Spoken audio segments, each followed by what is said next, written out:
Welcome back to the Shine Within podcast. Meet Ore Ajakaiye. She is a passionate advocate for women's empowerment, particularly in the realm of emotional well-being. She is dedicated to inspiring women to confront and embrace their fears and negative emotions in healthier ways. Through her work, Ore aims to guide women towards realizing the joy-filled lives they desire. Her approach is grounded in the belief that understanding and managing one's emotions is the key to personal fulfillment and happiness. With a focus on emotional intelligence and resilience, Ori is making a significant impact in the lives of many women, helping them to transform challenges into stepping stones for a more joyful and satisfying life. I love it, Ori. Nice to have you on my show today. Thanks, Gina. Thanks for having me. Of course. And we were just talking about we're celebrating our podcast. So it's going to be a Yes, year we are. anniversary for both of us. Mine is, of course, Shine Yes. Within. And can you just say what yours is? Sure. So my podcast is called The Fierce Feminine Rising, and similar to you, Gina, my anniversary is the start of March. So yours end of February, mine's the start of March. That is awesome. And I love that you are focusing on women right now because a lot of times we forget our identity and who we are because in this Yes. hustle and grind environment and we get stuck and we tend to take on these like masculine roles and it just isn't aligned to our well-being and we get sick and then we're cranky and we if you're married or have a boyfriend you start yelling at them more or even the kids if you have kids it's like oh all messed up. So I'm so glad that we are today talking about emotional intelligence. So Yeah. yes, can you just share what is emotional intelligence and what does it mean to you and why is it crucial in our daily lives? Okay, so I feel like I have to break that into two parts. And honestly, like you said, a lot of times it's just there is a tendency to lose our identity in the sense of um the way we basically perceive ourselves, the way we perceive our level of confidence, our level of securities, right? I was going to say insecurities, but our levels of securities. But ultimately, when we talk about emotional intelligence, and I find this, I mean, I am a woman of color myself, but I have noticed that very often other women of color, we seem to have been raised in the same exact homes. Like when we talk about our family experiences and growing up, like we all share very similar experiences. And this is not to say that we weren't raised from a space of love, but what I find is in my personal experience and a lot of women around me, we weren't raised and equipped with the right tools to actually regulate our emotions. And we talk about emotional regulation is essentially the relationship you have with those scary emotions. And typically, the scarier emotions tend to be the negative ones: anger, rage, fear. And ultimately, emotional regulation is learning sustainable tools to help you in that moment where you feel that emotion that feels so strong that you almost feel like you can't take it. How do you process it in a way that's actually healthy for your emotions and healthy for your mental health as well? So ultimately, that's emotional regulation. And it is stemmed from, like, my passion about emotional regulation is stemmed from my own upbringing and the fact that I wasn't taught these things. And now it's impacting my level of insecurity, it's impacting my level of confidence, it's impacting my road to success when it comes to my career. And I'm like, oh my God, like, what do I do? Right. And I feel like so often as women, well, this is personally speaking, okay, when you grow up with a strict mom who's very assertive and everything, you don't even know how to take on her aggressiveness sometimes and then you take it to heart and then you don't know how to express your emotions and sometimes it's like you cry and then stop crying or you get mad, why This is are you so angry? It's like what am I supposed to do, be happy about the situation here, getting yelled at and everything as a child. So I totally understand what you're saying because and then as I grew up I noticed for myself I was taking on that aggressive behavior where if like say for example a boyfriend made a nasty comment to me, I would just lash out and say mean things back because I didn't know how to take on that. How do I express that emotion? Do I keep it in within myself or do I let it out? So how do you Exactly. yeah, so how do you believe emotional regulation impacts our decision making and overall well-being? So it's a very good question, and actually, I was just working on some of the content for this event I'm working on at the moment, and it really, in terms of emotional regulation, I started to understand in my research that a lot of our primal drivers within us is coming from a space of our emotions.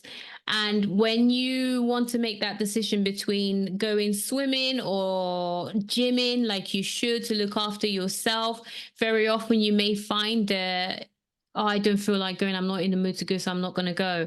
Or like the example you gave, where you were raised in an environment where, I mean, back then when you were younger, you had no clue about emotional regulation. You had no clue about emotional intelligence. You just see your mom yelling at you and you're like, what is going on? Like, I don't understand. But based on that experience, you are now growing up to see that, okay, apparently this is the way to respond when I'm angry. This is the way to, well, actually not respond, react to people around me. I should yell at my boyfriend because I'm annoyed.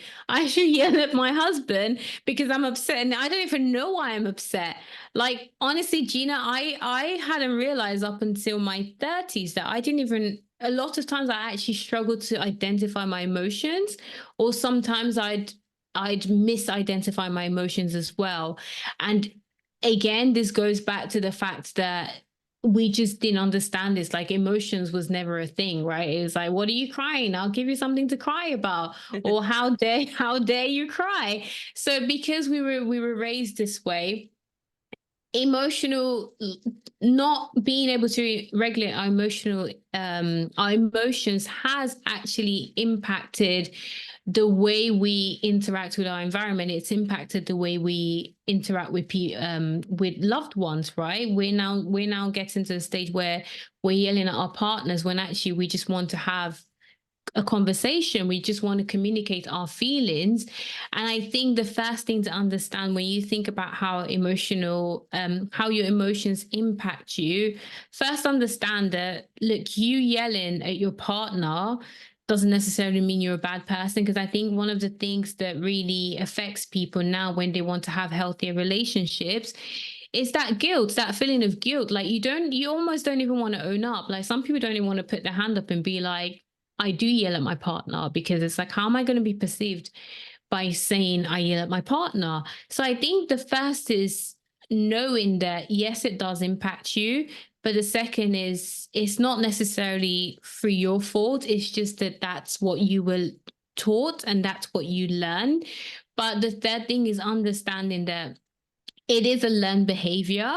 And the great thing about it being a learned behavior is you can unlearn that behavior and relearn a new one, and understand that, yes, because it has been impacting you in a negative way. And when I talk about impacting you in a negative way, it's just that in that moment where you yelled at your boyfriend, it's not necessarily that you wanted to yell at him. It's just you didn't know any other way to communicate your anger in that moment. So you chose. So chances are, if you don't have the right tools to regulate your emotions, you may likely be, I don't want to call it overreacting, but you may notice there's instances where your reactions don't seem to match with the situation. Like, you may go back and be like, did I even need to yell? Like, like, was it really that, like, he just maybe just put his shoes in the wrong place? Like, did I really? But when you think about it, that probably was a buildup of other scenarios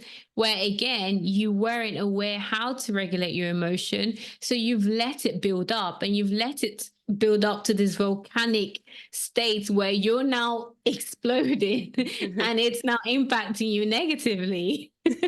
Right? Because if you're exploding, then your partner's going to explode, and then you'll get exploded more, and he'll probably explode even more. It's like, a big volcano eruption, right? And then everyone's burned. Yeah, so Exactly. right. So I was taught, because of course I had a lot of emotions and I didn't know how to respond properly to certain situations or communications. And at this time when I'm very heated up and very angry, I've learned to just stop and say, you know what?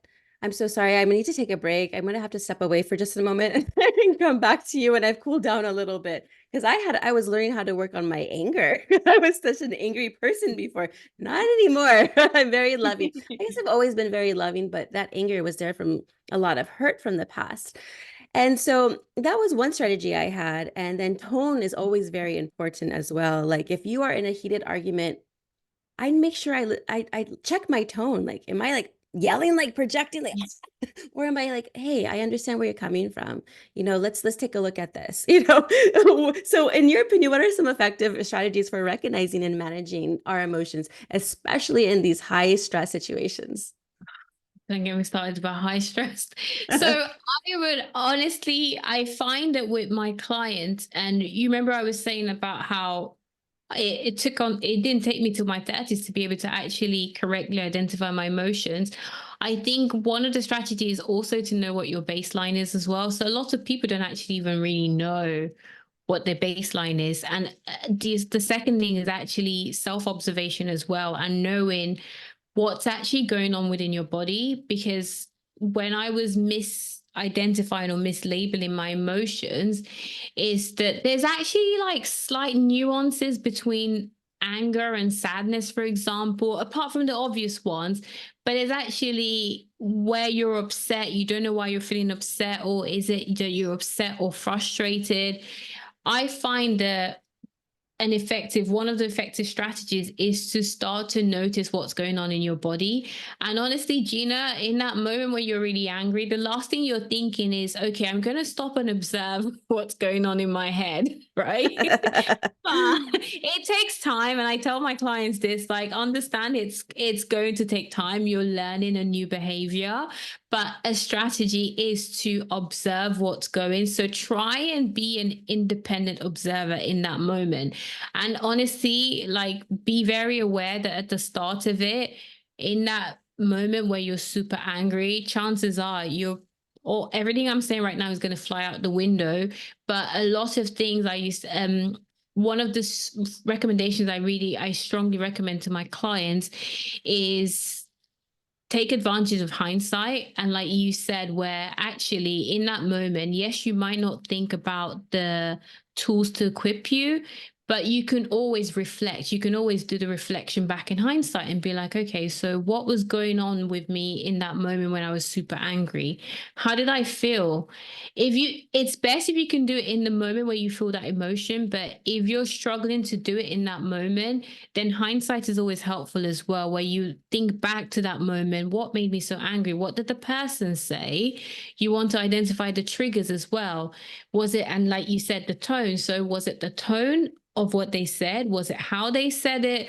Was it what they said that's making me angry? So you're wanting to identify what triggered that response inside of you. And then number two, you're wanting to observe what's going on in your body while you were angry. And the reason this helps in terms of trying to identify what's going on inside of you is because, like I said, this feelings feel so scary for us, right? Remember going back to what you said about your mom, and my mom definitely said it as well. Why are you angry? Almost like you had no right to be angry. Right. So a lot of times growing up, we didn't allow ourselves feel these emotions. We didn't allow ourselves to be like, what does it feel like?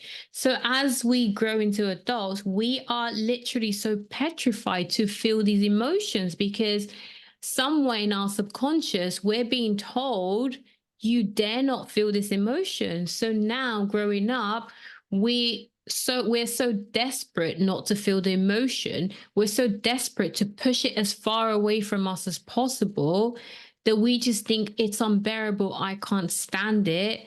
And so then we resort to screaming and yelling because you're not letting yourself feel that. Or the opposite, some people do, they resort to shutting down, where they literally just disassociate from that emotion. But actually, um, a very powerful and sustainable strategy I started to find. And it took me a while to really start to it took me a while to really get the hang of it, but it was allowing myself feel what was going on in my body. And honestly, the more I did that, I was like, you know what? It's actually not that bad. Like the experience is not that bad that I have to be so petrified of feeling it that I rather shout at the person than feel it. Because very often, one of the reasons we lash out to other people is because we're so scared to feel that emotion. So I find that that's a very strong strategy that it's worked for me, my personal life, and it tends to work for my clients as well. Yeah, absolutely. And I remember I would tell myself, what are you learning in this moment here? If there's a conflict or something, and then what am I trying to learn about this situation? Because it's happening for a reason, and I have to learn something. And sometimes it is to understand our emotions and understand why we're being triggered in certain ways. So, and it is very important to actually go through that emotion. So, what I've allowed now, because like I told you before, if I was sad, whoa, stop crying. Now, I will allow myself to cry, especially if Exactly. I'm grieving. Let me take that time and grieve, let me cry it out, and I will just let it out. If I have to hold a pillow and cry in bed, I have to be in my rain shower, just crying. Exactly. Let me cry. And if I'm mad, let me be mad. I will go ahead and do a high intensity hit workout. Well, yeah, so that's the other thing I was going to suggest as well. I know all of us, we know exercise is good, but we try and avoid it. But it's also finding alternative ways to let out that energy as well, Right? to release the energy, because these negative emotions often pent up so much energy that, like you said, go do that high intensity workout, go swim and get it all out in the swimming pool, trashing around in the swimming pool, let it all out there, than hold it up inside of you. And honestly, Gina, I was the same as you, where when I was angry, I noticed I'd want to cry, but growing up, it was always a thing when I cried, right? So in that moment, I would rather scream and shout at someone than cry. So where I was yelling at that person, it was actually what I was trying to do is avoid crying. But like you say now, girl, I will sit there and I'm like, cry all you want. Yeah. Have a good cry, like literally, because that's another way of release as well. Like our body knows what it's doing. There's a reason your body can cry, because that's a way to help you release that sadness as well, right? In that moment, you're feeling that emotion. But again, unfortunately, we've been taught to ignore our bodies. We've been taught to ignore our intuition. We've been taught to ignore what's actually good for us. And now it's relearning what is good for us, basically. Absolutely. And I think it's important for everyone to understand that we are not our emotions. We experience these emotions. We are human beings here living on earth, and we experience these because it's not, well, from personally speaking, I don't say I'm sad, because I'm not sad. I say there's sadness, there's anger, there's happiness. Well, I like to say Yeah. I'm happy because I'd rather be happy than is that suits to my spiritual being more so than anger. But yeah, there's fear, there's doubt. Now, how can we understand and navigate our fears and doubts to lead a healthier and happier life? So actually, I love that you said that, because that's one of the approaches I work with That's for great. my clients in terms of embracing their fears and embracing their doubts. Is literally what you said. It's a lot of us. It's not necessarily the fear and doubt, because honestly, in terms of when we talk about, oh, why are we wanting to face our fears, why are we wanting to have a healthier relationship with our doubts, it's because we believe it stops us getting what we want. We believe it stops us getting our dreams, it believes us achieving our goals. But actually, what I now know and what I work with my clients on is, it's not necessarily the emotion that stops you, is your attachment to that emotion. And like you rightly said, understanding that there is you and you exist outside of that emotion, like that's actually very helpful to have a healthier relationship. And I said this in one of my podcast episodes, like people are like, how do I have a healthier relationship? I'm like, It might sound so ridiculous, but one of the things I talk about, and I actually got this from acceptance and commitment therapy, is the ABC of fear. So learning to allow it, like you said, right? In that moment when you're crying, let yourself cry. In that moment where I feel like I'm fearing rejection, right? I'm fearing rejection from my partner.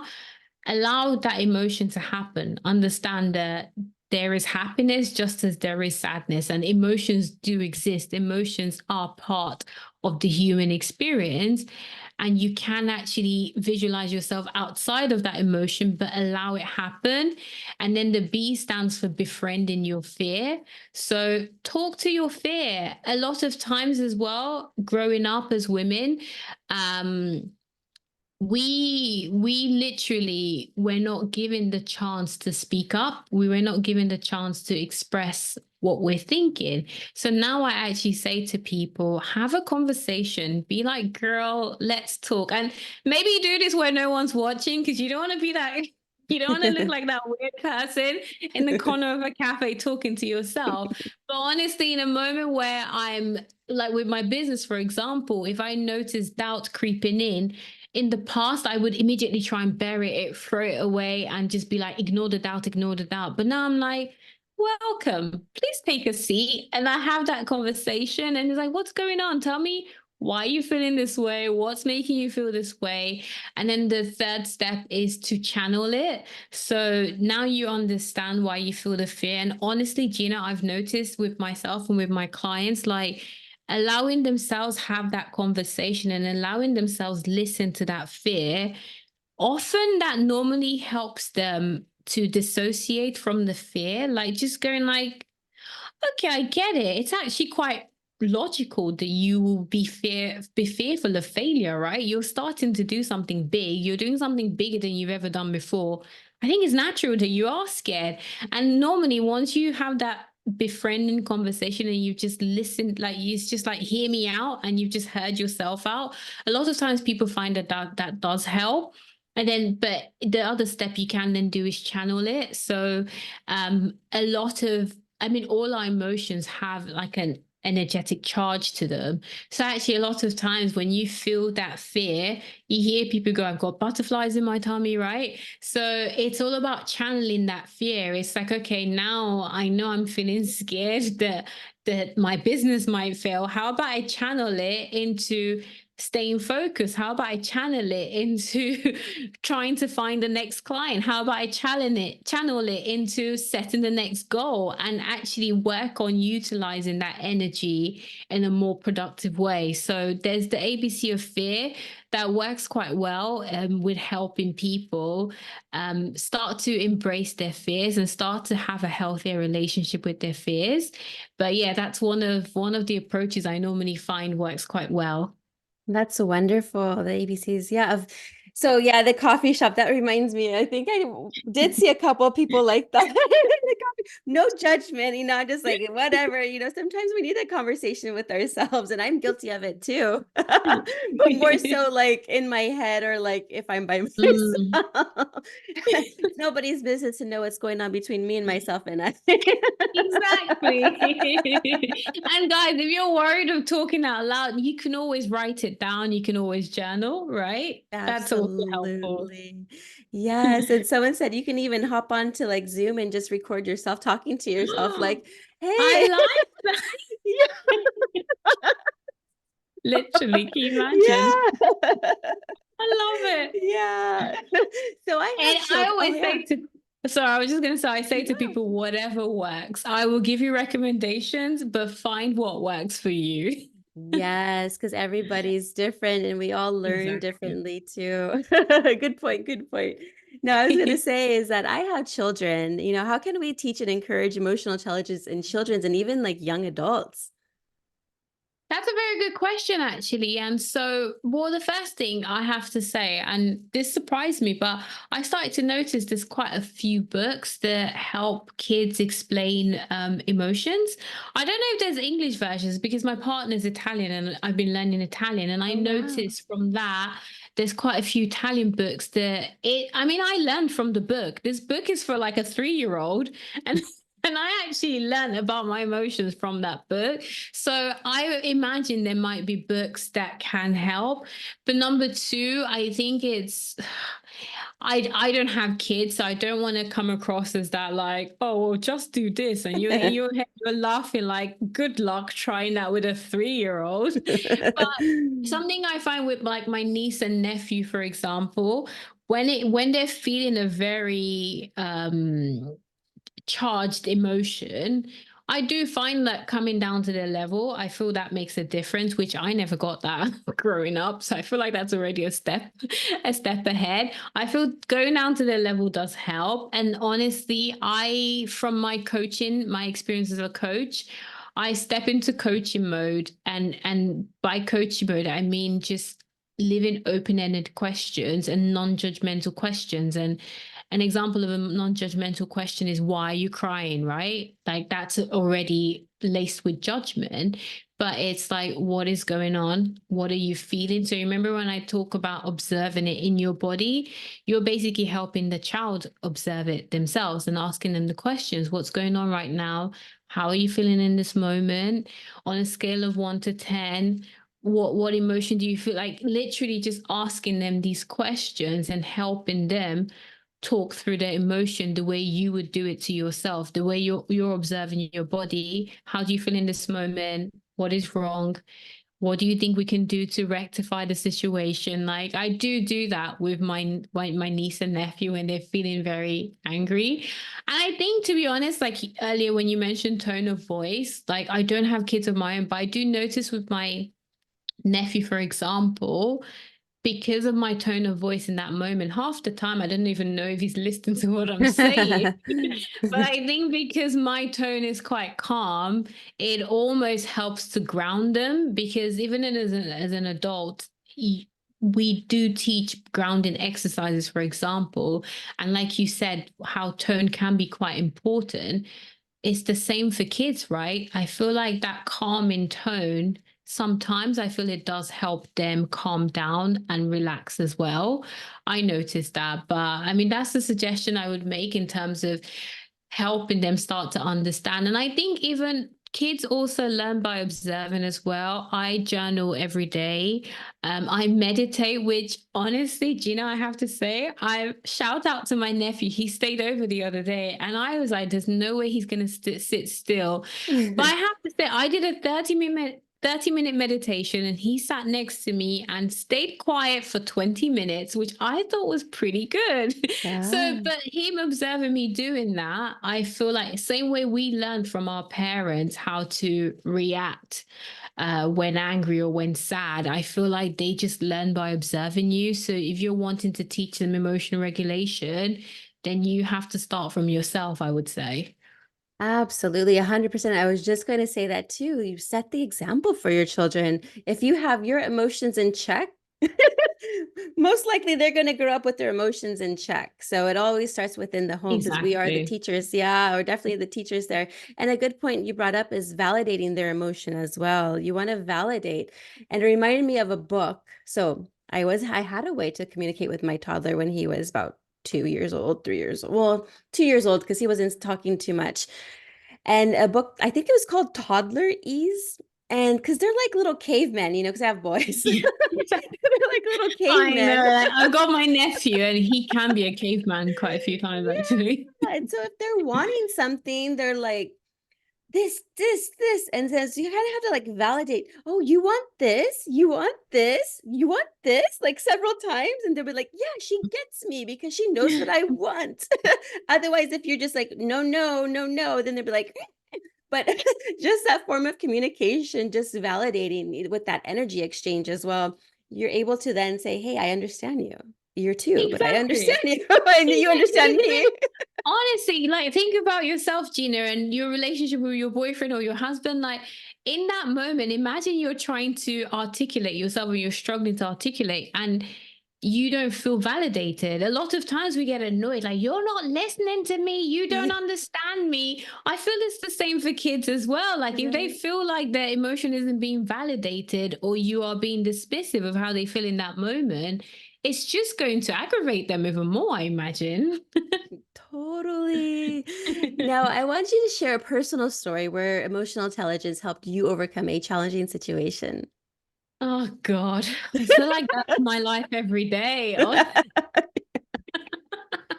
Honestly, I mean, but jokes aside, and this was one of my motivations to start the podcast last year. But last year was super challenging for me in my personal life. There was a lot. Like I was going through IVF. I went through like a failed IVF. Two members of my family had had like severe mental health condition diagnosis. Like there was a lot. Like it was a lot to take at that time, and I actually felt like in that moment I hadn't really been looking after myself, right? Because I was trying to be there for other people, and I have this thing. I've had it for ages growing up. I'm that personality where I want to look strong for others, right? Like I'm that person. You know, you have some people where everyone's like, but you look calm. And in your head, there's this version of you running around like crazy. Like that definitely was me. And that definitely felt like one of the toughest times of my life. But in that moment, I first of all, when I got to the point where I just felt like I just can't, like these emotions are just too strong. And I did that thing. I got back because well, like I talk about the habits. So although I know about emotional regulation, although I do my best to regulate my emotion in the healthiest way, when you are at the most pressurized times, it can be a struggle. So I did notice that I was trying not to feel the emotion because it was so painful. I did I had a cry session. I literally let myself just cry all out. I let myself put my hand up and admit like I can't be strong for everyone. I can't even be strong for myself because that again was that level of guilt I was feeling, and I was pushing all of this away, which was what was impacting me. When I was able to put my hand up and be like, I need to look after myself, that's when I started to notice the difference. I also, it's very helpful to know when you need support, when you need to seek help. Like, even if yes, I've got a background in psychology. Yes, I'm a coach, but I was like, girl, I need therapy. And I went to a therapist because I was like, this is a very challenging time in my life. Like, I'm not going to pretend I can do all on my own. And then I actually started to look after myself as well. So I meditate every day, and this started all like last year, March. So it's almost been a year where I've meditated daily. I basically went back to basics because I knew the theory, but I wasn't practicing it on a day to day. But I went back to the basics. I wanted to reconnect with myself. I did a lot of grounding exercises as well. And it sounds so like, ooh, grounding, but honestly, it's like walking around barefoot. So, like, literally, that's a grounding exercise, for example. Just tapping into your body and going like, what's going on in my body right now, observing your body. I was doing a lot of that. I was journaling daily as well. So literally I just went back to the basics, started exercising regularly because I know exercising is good for your hormones, it's good for your mental health. So I literally was just like, okay, let's go back to square one and let's go back to maintenance. And like there was a massive change. Like my life radically changed. My health got a lot better. I started to feel a lot better mentally, and I started to feel more resilient and feel like I could cope essentially. And I'm also glad because it helped me create the Fierce Feminine Rising as well. So it got better, if that makes sense. But I really had to in that time. And I think this is one thing that experts and people who are knowledgeable, right? This is something sometimes because we know the theory, we forget to do the practice, I say, or we've done the practice for so long. Like, I feel like I've been on a self healing journey for at least 10 years. And I feel like sometimes I'm like, oh, okay, I've been meditating daily now, I'm good to go. And then I stop. And once I stop, then anxiety piles up, stress piles up, life piles up, basically. So now I know, and I remind myself that it takes maintenance, like looking after your emotions, looking after your health in general just takes maintenance. So now I know to upkeep my maintenance basically. But yeah, last year is a perfect example of when I really needed to practice what I preach basically. Like instead of just helping people do it, I was like, girl, all those things you tell people to do, I think it's time for you to start doing them. Right. And thank you so much for sharing that because I think people think that we haven't gone through anything. It's like, wait a minute, just because we're experts in what we do, Exactly. the reason why we're Exactly. experts is because we've gone through hell and back. Exactly. It's like there's a reason I felt a calling to help people out. It's because there's a past version of myself that needed that. So absolutely, I do find like people who go into a certain service or want to fulfill a certain purpose is because their life experiences have led them up to that. So absolutely, yeah. Yes, and us coaches have coaches and mentors. It's Exactly. Honestly, yeah. That's the thing as well, where I was like, yes, I'm a coach and yes, I'm qualified in these things, but right now I know I need a coach. And I also, like I said, I got a coach and a therapist at that time. I knew like I encourage people to seek help when they need it. I was like, well, I need help now. So I need to get me a coach and I need to get me a therapist. And I did that at the time because that was like lowest of low. That's why I also got therapy at the time. But yeah, it's just knowing the right support you need at the right time as well. I think that's very helpful. No, absolutely. Yeah, so I'm sure our listeners is like, you know what? I want to learn more about emotional intelligence and resilience. How can I connect with Ori? Can you share how Sure. people can connect with you? Yeah, absolutely. So I've got my podcast, The Fierce Feminine Rising, which I'll share the link. I post weekly every Wednesday, and it's honestly, it's everything personal growth, development, spirituality, tapping into yourself and connecting with yourself.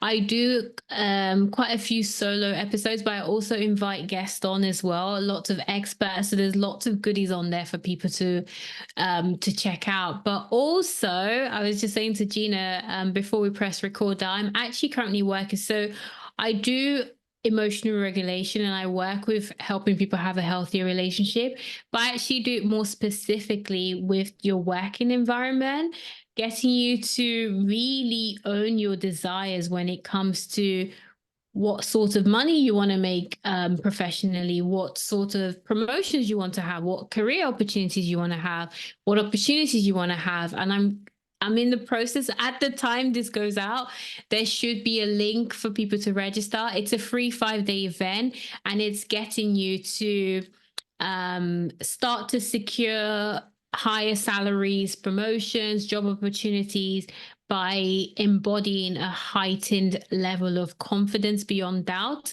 So this is going to be for women, most more specifically women of color. So please come along. It's going to be a free 5-day event, and I will put the link. I'll share the link with Gina, so Gina can share it with you guys. Yes, and then everything will be in the show notes. So I'm excited about that.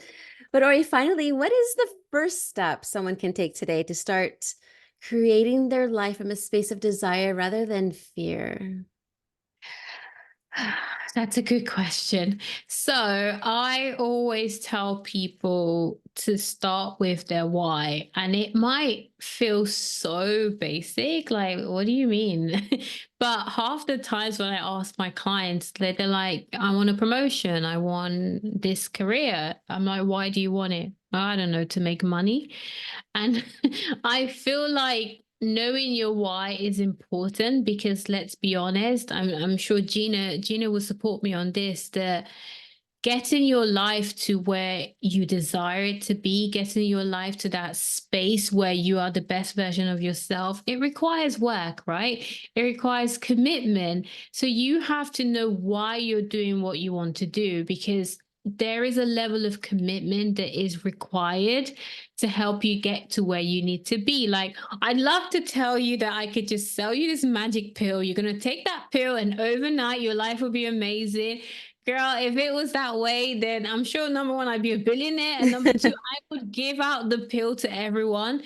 But it takes a partnership, it takes a level of commitment on your end. And before you can start to really embody that heightened level of confidence, before you can start to build out that dream life, I feel the first step is actually asking yourself, why do I want to do it? And really dig deep. There's this it's called the 5 whys, which is a kind of like a brainstorming exercise. Literally, like, ask yourself the question 5 times. Why do I want that career? Why do I want that job? Why do I want that dream lifestyle? Whatever it is you want to do, start by asking yourself why you want to do it. And then once you know why you want to do it, the next step is asking yourself, well, how are you going to get there? If you need support, what support do you need? How do you get that support? But I think the very first step is with knowing why you're wanting to do what you want to do. Absolutely. And don't be afraid to ask for help. Seek the help. Absolutely. Yeah. Honestly, do you know, I always class myself as like an ambitious overachiever, and I Miss Independent. I can do it by myself. I don't need nobody. Like, this Yeah. is me. And then I qualified as a coach, and like I said, I'd encourage people going like, get a coach to support you. But I was like, I am fine. I don't need anyone. I don't need a coach. All right. I don't need therapy. I think everyone should go to therapy, and I advocate for therapy. But you know what? I'm good to go. But Yeah. honestly, I now truly understand the importance of community. I understand the importance of putting my hand up and going, I would like some help, please, because that's the best way to save the best version of you. It's the best way to save your energy. It's the best way to give the best of you to people. Being able to lean on others when needed, being able to ask for support. I'm honestly, you know, I'm finding it so crucial now. So Yeah. absolutely, I agree with you. Yeah, I love it. I love it. Well, Ori, I mean, any last words or thoughts? You've gave so much insight already. Anything else you'd like to share? No, I do want to say it's been lovely being on the show. I've actually really enjoyed having you as a host, so thank you for that. And I suppose final thing I just wanted to say is to people listening. The other thing I've also learned from my personal journey and working with other people is learn to give yourself time, learn to be patient with yourself, and learn to be kind, because growth and just learning to be the best version of you, it can take time. So learn, just learn to be patient and learn to give yourself that time. Yes, I love that. Oh, well, thank you so much for your kind words. And again, it's been a pleasure having you on my show. Just keep on doing what you're doing and shining the light to the world. Thank you. Yeah.